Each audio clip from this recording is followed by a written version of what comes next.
Hello guys, good morning. Pero tayo guys, regarding sa mga bata. Kasi po, ngayong mga takna, mga araw, napakatindi na ngayon ang masamang mga tao. Kuminsan, ang mga bata lumalakad, binabanggaan at pinapatay.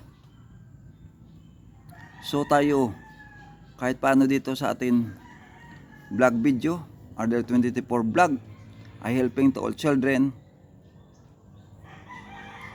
to prevent na ini bad activities. So Lord, please help me, Lord, support to our children to avoid accident. Sana tulungan mo siya, Lord, nga punta sa kailang kadatuan sa eskulahan. Kag pagkahapon makabalik naman sila Ginoo sa ilang ginhalinan nga mga balay. Kag tandong mga bata magabulig silang mga ginikanan.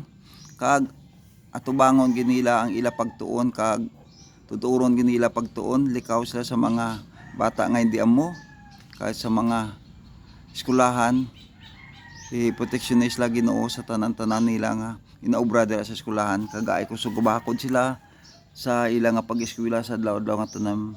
Lord, kami Lord ang naga pangamuyo sa imo nga bisan paano makabuli kami sa kapalabig sa mga bata nga subongom kisa hindi lang mabalaan, inakidnap ang mga bata sang iban nga mga elemento nga mga tawo, inakwartahan kag ano pa, kag isang mga bata mga bahay ginarip, estudyante hindi kadabot sila nga puli sila nga balay. So kami mismo diri sa Vlog RDL24 nagapangamuyo adlaw kagabi nga proteksyonan gini ang mga bata nimo Lord sa adlaw-adlaw nga tanan.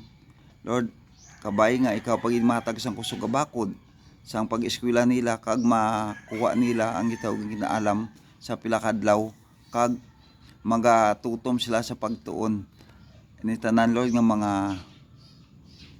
bagay.